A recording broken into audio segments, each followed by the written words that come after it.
We are back for round 7 of World GP Championship Season 8, this time at the Toulouse Turnpike, home of, well, of course, Paris. And honestly, out of all places this logo has been in this entire time, this might be the weirdest. As you can see, it goes around this, and then it ends there, and the marbles will bounce back once they hit that last little tape thing next to our referees. So, good track, only been seen once before back in Season 4. And we'll see how it works this time in Season 8. Starting things off with Redcliffe, who has had a disastrous season. That's right on like 40th place in the individual standings. Qualifying hasn't been like that bad. 10th, 6th, and 14th. Let's see how well this qualifying position is going to be. 16:83 is the time to start. And now here comes Tudu. This is the 11th, 20th, or 12th. Qualifying haven't really been awful, but they certainly have not been what they would like. They blend in with that white path a little bit, and this is going to be a much worse lap time. It's not even going to be a lap time. But again, 5 in a row now. I suppose just when you thought after this season couldn't get any worse, it did. Now Kirby hoping not to emulate that and have the same thing be said about Braintree here. And now they are coming through these two ages 18-11. And now Leon had 2 4th place finishes. Well, no, 1 4th place finish in the first round, and for Mexico City as a whole has gone all downhill from there. Leon, they have not scored since then. And they are looking like they are hungry to try and score some points here. Sorry for the finger getting on camera. And it's second. And now, here comes Greenville. Can they live up to that hype? They were sure hyped in their last race that was at least done, this.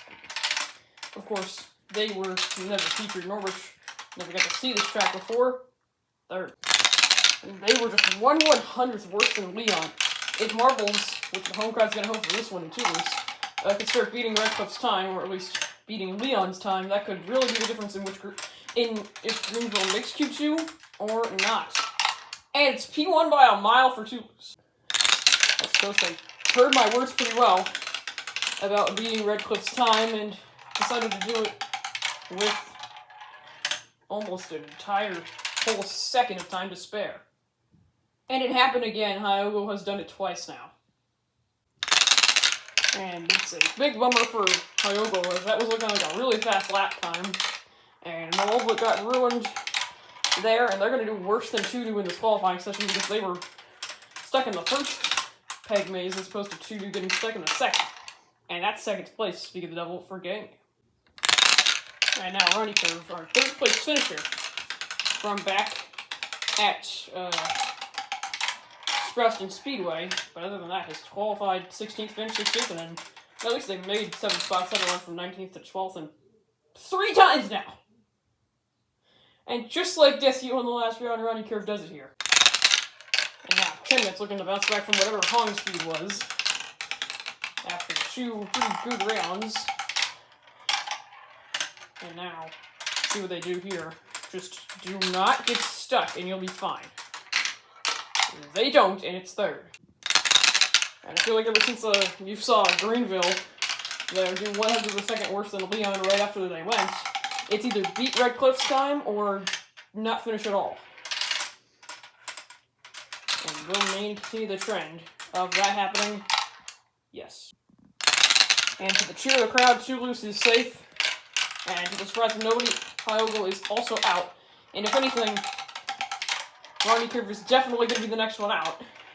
With who we have, of course, Los Angeles State with a pole sitter in both their last 2 rounds. Santa Clara have claimed half the pole position so far this season. And 16:63 is 4th.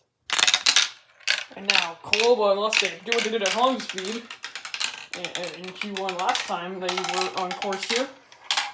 They're definitely going to knock Tudu out. Let's see if they can claim safety themselves, because they're looking like they're going to set a lap time that might actually have that happen to them. And they don't. But we can't, what we can confirm now is that all 3 of the marbles who couldn't get through their lap and set a time, all 3 of them are now out. And now Polska struggling here.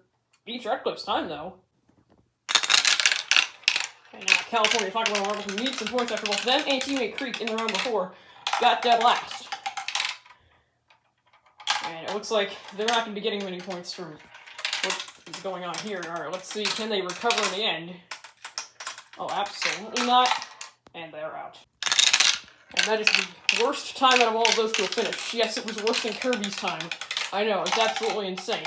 And now Aberdeen. Let's see if they can get something going in the season after 9th, 14th, and 18th.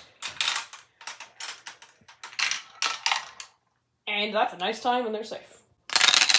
And I remember what I said about Greenville and that 100% they had behind Leon. That would have been the difference whether to go out to Q2. But I don't think either Leon or Greenville are going to make Q2 here. Omeo is on track.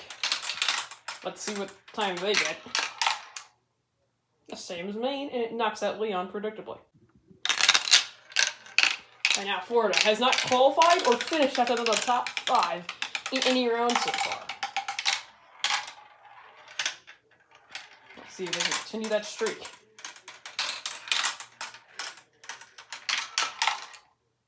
And they get the same time as Los Angeles. And now Hartman was the best gainer back at home speed. I was never going to neglect to mention both of them. Gaining 10 spots at Williams Lane, struggling at Solist, or for a third one now, Vermont winning the last round. So puts St. Albans in a really good position to chase the team championship leaders down, but they will not advance. And now Redcliffe, despite looking as safe as they were early on, is now going to be anxiously waiting to see if Ampane can beat their time that they set. And it's not looking good for Ampane so far. I don't think it's going to happen. And it absolutely won't. And that's the slowest time of those in the 17-second range. And they are comfortably eliminated in 15th. And now we get Q2's 3-lap full shootout started. Let's see what happens with these 10 marbles. Camera quality seems very blurry. I apologize for that. Malfolke got stuck up there. Toulouse is still leading. And they will be leading heading into a second lap. And now, Toulouse still has this lead in front of Aberdeen. 3 marbles got stuck up there. And the home crowd cheering Toulouse on, and rightfully so. But now they got a whole pile of marbles behind them, but they're able to fend all of them off somehow. And now, Toulouse holds the lead in this final lap. Florida, we know, is going to not finish Q2. Same with Omeo. And now let's see. Is Toulouse holding this lead? Yes, they are. And they're going to cross the line to claim pole position at their home track. And that is 3 points gained for Toulouse. Chemnitz also gains 2, and Aberdeen 1. That's more than both of them scored. In fact, all 3 of those marbles were scoreless in their last round that they competed in. So, quite the turnaround for all of them, especially Toulouse and Aberdeen after a single-digit combined point total in the first 3 rounds they were in. See you tomorrow at Toulouse Turnpike. We'll see if Toulouse can hold on to the win.